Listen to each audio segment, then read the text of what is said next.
کہ بچے پیدا کرنے کے لیے شادی ہونا بھی ضروری نہیں. یہ دنیا کا پلان ہے. یہ میں فطرت خداوندی کو نہیں بتا رہا, اللہ کے قانون کے خلاف ہے, لیکن دنیا یہ بھی چاہتی ہے کہ شادی کی بھی ضرورت نہیں, بچے ہم لیب میں پیدا کریں گے. لیبارٹری کے اندر ماں کی جیسے رحم دانی ہوتی ہے, بچہ دانی, آرٹیفیشیل اس کو تیار کر کے اس کے اندر کسی مرد کے نطفے کو رکھ کر اس کو وہیں پروان دیا جائے گا. نہ کسی یہ شادی کی ضرورت ہے, نہ کوئی عقد, نہ کوئی ایگریمنٹ, کچھ نہیں. جس کو بچہ چاہیے وہ لیب سے خرید لیں. ہر طرح کی چیزوں سے تمہیں آری کر دیا جائے. ابھی تو بہت سارے لوگ سوال بھی کرتے ہیں ہم سے ٹیسٹ ٹیوب بیبی پر, ٹیسٹ ٹیوب بیبی کے متعلق. جس کو بچے نہیں ہو رہے ہیں, کیا وہ اس طرح سے ٹیسٹ ٹیوب بیبی سے, جو آج ایک طریقہ کار ہے, بچے پیدا کر سکتے ہیں یا نہیں؟ اس کے کئی طریقے ہیں سائنس میں, کہ اسی مرد کا نطفہ اسی کی عورت میں رکھ کر کے اس کو پروان دیا جائے, اور بعض دوسرے طریقے کہ کسی دوسرے کا لا کر اس کی عورت میں رکھ دیا جائے. یہ تو سراسر حرام ہے, زنا ہے. لیکن ائمہ اکرام, فقہاء اکرام نے حلال رشتے کے اندر ہی مرد اور عورت جو شادی شدہ ہیں ان کو بھی اس طریقے سے بچہ حاصل کرنے کی اجازت نہیں تھی. وہ ناجائز ہے, ناجائز ہے. بچے دینا یہ اللہ کی شان ہے. حضرت ابو ہریرہ رضی اللہ تعالیٰ عنہ حضور صلی اللہ علیہ وسلم کی بارگاہ میں حاضر ہوئے, عرض کرتے ہیں عرب والے لوگ عزل کرتے ہیں یا رسول اللہ, یعنی بچے نہ ہونا نہیں چاہیے کسی کو, تو پریکاشن لیتے تھے وہ لوگ. اس کا طریقہ کار ان کا الگ تھا عربوں کا, وہ انزال نہیں کرتے, اس سے پہلے جدا ہوتے. حضرت ابو ہریرہ رضی اللہ تعالیٰ عنہ نے حضور کی بارگاہ میں پوچھا کہ ایسا کیا کرنا کیسا ہے؟ نبی پاک صلی اللہ تعالیٰ علیہ وسلم نے ارشاد فرمایا, اگر رب تبارک و تعالیٰ چاہے تو بھی بچے عطا کرے گا. کوئی عزل کر لے, الگ ہو جائے, اگر مولا کو دینا ہو تو اس حال میں بھی اللہ تعالیٰ بچے عطا کرے گا. جو مولا بغیر باپ کے عیسیٰ پیدا فرماتا ہو. تو بہرحال میں بات الگ نہ چلی جائے, اس لیے عرض کر رہا ہوں کہ اگلے دور میں سارے کام کاج تمہارے ہاتھوں سے نکل جائیں گے, آری کر دیا جائے گا اور تمہیں سست اور کاہل بنا دیا جائے گا. اور جب بندے کے پاس کوئی کام ہی باقی نہ رہے تو اس کا دماغ شیطانی بن جائے گا, اور شیطان اس کو ہانکتا رہے گا صبح سے شام تک, شام سے صبح تک. اور میں آپ کو بتا دوں, دنیا یہ چاہتی ہے کہ رات کو دن بنا دے, یعنی کوئی رات کا تصور ہی نہ رہے, نہ اندھیرا ہے نہ ہی کوئی اس طرح کی تاریکی, بلکہ پورا ٹوٹل 24 آورس ایسا ہی اجالا دکھنا چاہیے. تمہاری نیندیں ختم ہوں, کسی کے لیے بھی اندھیرا ہو گیا چلو سوئیں. یہ اللہ کے جتنے نظام ہیں اس سے یہ دنیا چھیڑ چھاڑ کرنے کی کوشش کر رہی ہے. یہ جو خفیہ طاقتیں ہیں دنیا کو جو چلا رہی ہیں, وہ فری میسن ہوں اور سیکریٹ تنظیمیں جو آج دنیا میں کام کر رہی ہیں, وہ قانون خداوندی سے چھیڑ چھاڑ کرنا ان کی فطرت عادت ہے. ہر چیز جو اللہ تعالیٰ کی بنائی ہوئی, پہاڑوں کو اپنی جگہ سے ہٹا دینا. عرب میں آج پتہ ہے آپ کو, سعودی میں سب سے زیادہ پہاڑ کاٹے جا رہے ہیں. پہاڑ اتنے کاٹتے ہیں وہ لوگ, پورے کے پورے پہاڑوں کو انہوں نے زمین سے الگ کر دیا, اور وہاں پہاڑ کا وجود ہی نہیں. مکہ میں جا کر آپ دیکھ لیں, مدینے میں جا کر دیکھ لیں, 4 سال 5 سال کنٹینیو کئی مشینیں لگا کر کے پورے پہاڑ کو صاف کر دیا, پتھر کے پہاڑ. اصل میں یہ نظام قدرت ہے, پہاڑ یوں ہی نہیں بنائے اللہ نے زمین پر. والجبال اوتادا, یہ میخ بنا کر کے اس میں گاڑ دیے گئے تاکہ زمین ہلنے نہ پائے. زمین پانی پر ہے, اور جب پہاڑوں سے چھیڑ چھاڑ کیا جائے گا زمینوں میں زلزلے آئیں گے, ادھر سے ادھر زمین ہل جائے گی. اور تو اور انہوں نے اپنی ٹیکنالوجی کو بڑھاتے بڑھاتے قانون خداوندی میں چھیڑ چھاڑ کے لیے کیا نہیں کیا. انہوں نے جعلی اور آرٹیفیشیل ارتھ کویک لانے کی کوششیں کی, مصنوعی زلزلے, مصنوعی بارش ہوتی نہیں, لیکن پورے کلاؤڈ کو جمع کر کے, بادلوں کو جمع کر کے ایک جگہ, اور پھر اس کو کیمیکل کے ذریعے سے پانی برسا دیا جائے. لوگوں کو لگتا ہے کہ ابر چھا گیا اور پانی آنے لگ گیا, یعنی بارش بھی مصنوعی برسائی جائے, ہوائیں بھی مصنوعی چلائی جائیں, پہاڑ بھی کاٹ دیے جائیں, جعلی زلزلے لائے جائیں. سونامی کو بھی لانے کی ترکیبیں ان لوگوں نے سوچی کہ زیر زمین جو لاوا ہوتا ہے اس کے اندر دھماکہ کر دیا جائے تاکہ پانی کی موجیں بے قابو ہو کر بہت زیادہ لہریں اٹھ جائیں اور دنیا میں تباہی مچائیں. بیماریاں اللہ کی طرف سے آتی ہیں, لیکن بیماریاں یہ لیب میں بنانے کی کوشش کرتے ہیں کہ وائرس بنائے جائیں اور لوگوں کے درمیان چھوڑ دیے جائیں، جس کو آج دنیا کی بڑی طاقتیں بایو ویپن کا کہتی ہیں، یعنی ہتھیار صرف گولہ بارود بندوق اور میزائل ہی نہیں ہیں، ہتھیار یہ وائرس بھی ہیں، کیمیکل بھی ہے دوائیوں کی شکل میں۔ یہ برسوں سے یہ تنظیمیں اس بات پر کام کر رہی ہیں، حتیٰ کہ یہ نظام قدرت کو، نظام خداوندی کو پورے اکثر بدلنے کے لیے انہوں نے مردوں کو عورت بنانا، عورتوں کو مرد بنانے کی بھی مہم چھیڑ رکھی ہے۔ ٹرانسجینڈر، ان سب کو خاص قانونی حق دیا جائے گا، اور مرضی سے آدمی اپنے جینڈر کو، اپنی جنس کو چینج کروا لے۔ یہ قانون خداوندی میں چھیڑ چھاڑ ہے نہیں، اور انسان کو جس کام کے لیے پیدا کیا گیا تھا اس کام سے اس کو عاری کر دیا جائے، کاہل بنا دیا جائے۔ اسی لیے دیکھیں، وہ رحمان مولا چاہے تو تمہیں گھر میں بٹھا کر خوب رزق دے، وہ غفار ہے جو چونٹیوں کو اپنے سوراخ میں رزق دیتا ہے، مچھلیوں کو پانی کے اندر رزق دیتا ہے، وہ اشرف المخلوقات کو کیوں نہیں کھلائے گا؟ لیکن اس کا حکم یہ ہے، اذا قضیت الصلاۃ فانتشروا فی الارض، جب نماز پڑھ لو تو زمین میں پھیل جاؤ اور اللہ کا رزق ڈھونڈو۔ یہ نہیں کہ گھر میں بیٹھ کر کے تم پکارتے رہو رزق آ جا، رزق آ جا، رزق آ جا، یہ نہیں ہے۔ تمہیں کیوں؟ تم کاہل اور سست نہ بنو، تمہیں فرمائے گا ہاتھ پیر چلاؤ۔ نبی پاک صلی اللہ تعالیٰ علیہ وسلم نے ارشاد فرمایا، دنیا کا سب سے بہترین رزق وہ ہے جو اپنے ہاتھوں کی کمائی، محنت سے۔ اور حضور فرماتے ہیں اللہ کے نبی داؤد علیہ السلام لوہے کا کام کرتے اور خود اپنے ہاتھوں سے لوہے کو تپا کر کے نقش بناتے، اور لوہے کی زرہ جو جنگوں میں پہنی جاتی یہ بنا کر کے بیچتے تھے، اور اس کی آمدنی سے حضرت داؤد علیہ السلام اپنا گھر چلاتے تھے۔ حضرت ادریس علیہ السلام کپڑے سلتے تھے، درزی کا کام کرتے اور اپنا گھر چلاتے۔ حضرت ابراہیم علیہ السلام گھر بنانے کا کام کرتے رہے۔ اسی لیے نبی پاک صلی اللہ تعالیٰ علیہ وسلم نے فرمایا اللہ کے سارے نبی اپنے ہاتھوں کی کمائی کھایا کرتے تھے، کوئی گھر بیٹھ کر کے نہیں۔ جو لوگوں کو آج یہ شوق ہے کہ بس کسی کو جائیداد میں کچھ پراپرٹی ملی تو کرائے پر چڑھا دو اور کرایہ کھاتے رہو، کیوں محنت کرنا ہے؟ کوئی کام کیوں کرنا ہے؟ میں یہ نہیں کہتا کہ کرایہ مت کھاؤ، کھاؤ کرایہ، لیکن اپنے جسم کو ایسا کاہل اور سست بناؤ گے تو یہ شیطان کی آماجگاہ بن جائے گا دماغ، اور اتنے گناہ کرنے لگ جاؤ گے کہ تمہارے کنٹرول میں نہیں رہے گا۔ تم اس کو جتنا خالی اور سست چھوڑو گے۔ یہ آلریڈی جو سائنسدانوں نے چوہوں پر ایکسپیریمنٹ کر کے جو دیکھا، اکثر ایسا ہوتا ہے کہ چوہوں پر جو تجربہ کیا جاتا ہے انسان کے فطرت سے بہت زیادہ میل کھاتا ہے، چوہوں کی طبیعت۔ اسی لیے آپریشن تھیٹر میں بھی سکھانے کے لیے چوہے اور مینڈک کا استعمال ہوتا ہے۔ دوائیاں بھی جو سب سے پہلے بنتی ہیں وہ چوہوں کو کھلا کر دیکھی جاتی ہیں۔ انسان کی طبیعت زیادہ اس سے میل کھاتی ہے، تو جو چوہوں کو ساری سہولیات دے دی گئی تھی تو وہ آپس میں شہوت میں مبتلا ہو گئے اور ایک دوسرے کا قتل کرنے لگے۔ یہی حال انسانوں کا بھی ہوگا، جب ان کو ساری سہولیات ایک جگہ مل جائیں گی تو یہ ایک دوسرے کا قتل شروع کر دیں گے، یہ کثرت سے گناہ کرنے لگیں گے اور ایک دوسرے کا قتل کریں گے۔ اسی لیے آپ کو میں جو بات کہہ رہا تھا وہ ادھوری رہ گئی۔ وہ رب تبارک و تعالیٰ چاہے تو گھر بیٹھا کر تمہیں کھلائے، لیکن آپ مجھے یہ بتاؤ، یہ جو مسجد میں بلاتا ہے تمہیں رب تعالیٰ 5 وقت، فجر میں، ظہر میں، عصر میں، مغرب میں، عشاء میں، اور ہر ایک میں تمہیں اپنی پیشانی زمین پر رکھنی ہے، ہاں ایک مخصوص طریقہ ہے۔ کیوں؟ اللہ کریم کیا تمہارے ان اعمال کا محتاج ہے؟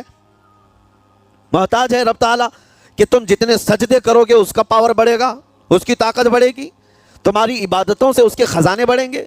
کچھ نہیں ہونا ہے، وہ بے نیاز ہے، اللہ الصمد، وہ بے نیاز ہے۔ لیکن تمہیں یہ جو پریکٹس کرائی جاتی ہے وہ اسی لیے کہ تم سست اور کاہل نہ بنو۔ کسی گاڑی کو زیادہ دن گیریج میں رکھ دیا جائے، چاہے وہ نئی کیوں نہ ہو، زنگ لگ جاتا ہے اور اس کے بعد پھر اس کے اندر خرابیاں شروع ہو جاتی ہیں۔ انسان اپنے آپ کو اسی طرح کاہل رکھ دے، سست رکھ دے، تو پھر اس کے اندر بھی عجب عجب قسم کی بیماریاں، وہ گناہوں کی بیماریاں بھی شروع ہوتی ہیں اور جسمانی بیماریاں بھی شروع ہوتی ہیں۔ اسی لیے تمہیں 5 وقت یہ پریکٹس بھی کرائی جاتی ہے کہ نمازیں پڑھتے رہو، اپنے آپ کو بزی رکھو، تم بار بار پیشانی زمین پر جھکاؤ اور اٹھاؤ، جھکاؤ اٹھاؤ۔ یہ پریکٹس اسی لیے کرائی جاتی ہے کہ تمہارا جسم سست اور کاہل نہ رہے۔ یہ رسول پاک صلی اللہ تعالیٰ علیہ وسلم کا مہینہ ہے، اور رمضان کے بعد سب سے زیادہ حضور پاک صلی اللہ تعالیٰ علیہ وسلم کو روزے کی حالت میں کسی مہینے میں دیکھا گیا تو شعبان کا مہینہ فرمایا گیا۔ کبھی کبھار پورے شعبان کا مہینہ حضور صلی اللہ علیہ وسلم روزے سے رہتے۔ اور یہ ارشاد فرماتے کہ یہ مہینہ ایسا ہے جس میں سارے لوگوں کے اعمال اللہ کے حضور جاتے ہیں، پیش کیے جاتے ہیں، اور میرے آقا فرماتے ہیں اس حال میں میرے اعمال پیش کیے جائیں اللہ کی بارگاہ میں کہ میں روزے کے عالم میں ہوں۔ جب میرے اعمال پیش کیے جائیں اللہ کی بارگاہ میں تو میں روزے کی حالت میں ہوں۔ تو یہ شعبان کا مہینہ جو اب رمضان المبارک کے قریب کر رہا ہے، لیکن بعض بزرگوں نے یہ بھی فرمایا شعبان میں موتیں بھی کثرت سے ہوتی ہیں۔ لوگوں کا یہاں پر حساب کتاب 15ویں شعبان کو جو اب شب برات آنے والی ہے لکھ دیا جاتا ہے، سال بھر میں کیا کیا ہونے والا ہے، کتنے لوگ جانے والے ہیں۔ کئی لوگوں کی کتابیں بند کر دی جاتی ہیں۔ حدیث پاک میں یہ بھی ہے کہ فیصلہ اللہ تعالیٰ فرشتوں کے حوالے فرما رہا ہوگا، حالانکہ جب ہم ماں کے پیٹ میں تھے تبھی لکھ دیا گیا ہے کہ کتنی عمر ہے، لیکن فرشتوں کو جو ٹرانسفر کیا جاتا ہے سال میں ایک مرتبہ، اگلے سال ان کا کیا کیا ہونا ہے۔ اور حدیث میں ہے کسی کے متعلق فرشتوں کو یہ کہا جا رہا ہوگا کہ فلاں 1 مہینے بعد، 2 مہینے بعد، 1.5 مہینے کے بعد اس کی فلاں وجہ سے موت آئے گی، لیکن وہ بندہ شادی کی تیاری کر رہا ہوگا، وہ بندہ جس کی موت کا آرڈر جاری ہو چکا ہے، فرشتے لے چکے ہیں، وہ اپنے کاروبار کے اور اپنے گھر بار کے بنانے میں مصروف ہوگا، اسے اندازہ تک نہیں ہوگا کہ شعبان کے اس مہینے میں اس کی موت کا پروانہ نکل چکا ہے۔ اسی لیے میں عرض کر رہا ہوں قرآن کی آیت اقترب للناس حسابهم وهم فی غفلۃ معرضون، اللہ فرماتا ہے لوگوں کا حساب بہت قریب آ چکا جبکہ وہ غفلت میں پڑے ہوئے ہیں۔ اب جس زمانے میں آپ زندگی گزار رہے ہیں یہ اتنی تیزی سے آپ کے اوپر سے گزر جائے گا کہ آپ کو احساس تک نہ ہوگا، بلکہ ایک حدیث کا مفہوم یہ بھی ہے کہ جوان بوڑھے نظر آنے لگیں گے اور بچے جوان نظر آنے لگیں گے۔ وہ دور آئے آج، بچے تو ہمارے جوان ہو ہی چکے ہیں، جو 6 سال کے بچے ہیں، 5 سال کے بچے ہیں، جن کو حقیقت میں بچہ کہا جاتا تھا، اب کے زمانے میں وہ بچے ہی نہیں رہ گئے۔ 8 سال کے بچے وہ بچے ہی نہیں رہ گئے۔ ساری اسکولوں کے حالات ہمارے پاس آئے دن نئی نئی خبریں آتی ہیں، 3ری جماعت کا، 4تھی کلاس کا بچہ خطرناک قسم کے نشوں میں مبتلا ہے جو بڑے بڑے جوان بھی نہیں کیا کرتے تھے۔ تو بچہ کہاں رہا؟ حضور پاک صلی اللہ تعالیٰ علیہ وسلم نے فرمایا تھا بچے جوان لگیں گے اور جوان بوڑھے، اور جوانوں کی حالت یہ ہے کہ سارے مزے اپنے بچپن میں اتنے کر لیے کہ جوانی میں طاقت ہی ختم ہو گئی۔ 25 سال کی عمر میں ایسے لگتے ہیں جیسے کہ بوڑھاپا آ گیا، کمزوریاں آ گئیں۔ 30 سال پہلے کے دور میں 40 سال کو بھی جوانی کہا جاتا تھا، اب کے دور میں 40 سال تو بڑھاپا ہو گیا۔ 30 سال کی عمر کے بعد آج کے نوجوانوں کے جواب دینے لگ جاتے ہیں۔ اس کی وجہ یہ ہے کہ بچپن میں اپنے آپ کو برباد کر لیا، بچپن میں اپنے آپ کو ختم کر لیا، تو جو بچپنا تھا اس کو جوانی میں بتا دیا، اور جو جوانی وہ بڑھاپے میں، اور جو بوڑھے اصل بوڑھے ہیں جن کو 60-70 سال کی عمر ملی ہوئی ہے، یہ اللہ تعالیٰ کی طرف سے ان کے لیے نعمت ہے۔ باقی قیامت کے قریب جو حالات ہیں وہ اس طرح کے ہیں۔ اور مزید میں آپ کو یہ بھی بتا دوں کہ زمانہ ترقی کرتے کرتے تمہیں ایسا سست اور کاہل بنا دے گا کہ تم کوئی کام کے لائق بھی نہیں رہ جائیں گے۔ بہت ساری چیزیں ہم سے رخصت ہو رہی ہیں، ہمیں اندازہ بھی نہیں۔ ابھی کل ہی میں ذکر کر رہا تھا، ابھی 10 سال پہلے، 20 سال پہلے جو چیزیں ہمارے آنکھوں کے سامنے موجود تھی وہ اب غائب ہو چکی ہیں۔ خالی وقت اسے ملے تو نشہ بھی یاد آ جائے، خالی وقت اسے ملے تو عورتوں کی طرف میلان بھی بڑھ جاتا ہے، خالی وقت اسے ملے تو اس کو دولت لٹانے اور عیاشی کرنے کی فکر بھی سوار ہونے لگتی ہے۔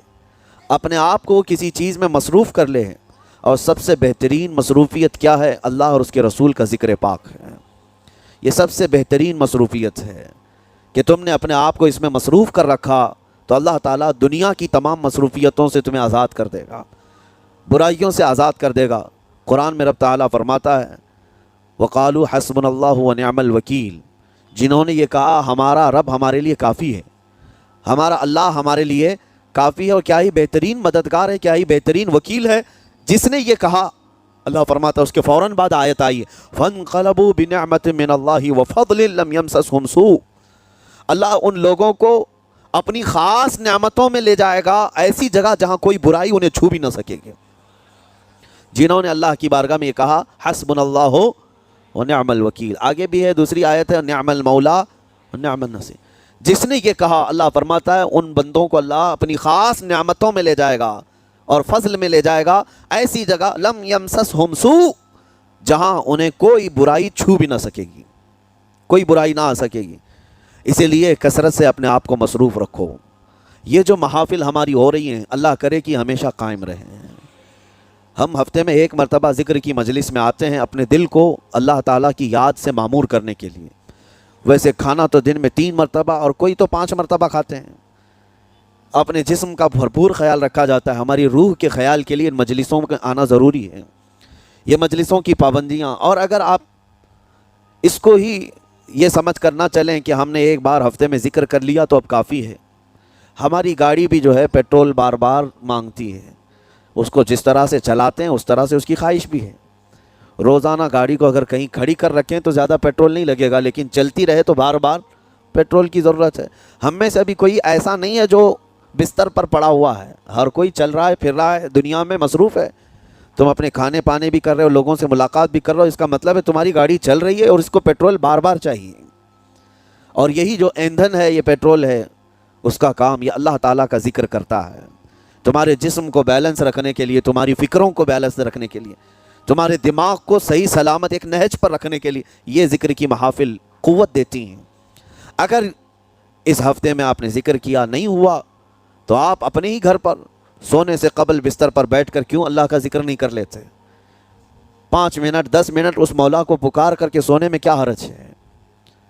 لوگ موبائل دیکھتے، گانے سنتے، فلمیں دیکھتے ہوئے سو جاتے ہیں، لیکن اللہ رب العزت کو یاد کر کے سونے والا، میرے عزیز و قرآن میں مولا فرماتا ہے فَاذْكُرُونِي أَذْكُرْكُمْ، اس کا وعدہ ہے تم مجھے یاد کرو میں تمہیں یاد کروں گا۔ اور اس کی تفسیر میں اللہ تعالیٰ کے اس قول میں، اس فرمان کی تفسیر میں بزرگوں نے فرمایا اللہ کیسے یاد کرتا ہے بندے کو؟ اللہ بندے کو کیسے یاد کرتا ہے؟ جب تم اس کی یاد میں مصروف رہے، اپنے آپ کو بزی کر رکھا، اللہ تمہیں کیسی جگہ یاد کرتا ہے؟ فرماتے ہیں مفسرین کہ بندہ تو لوگوں میں اللہ کو یاد کیا، اور اللہ بندے کو فرشتوں میں یاد کرتا ہے۔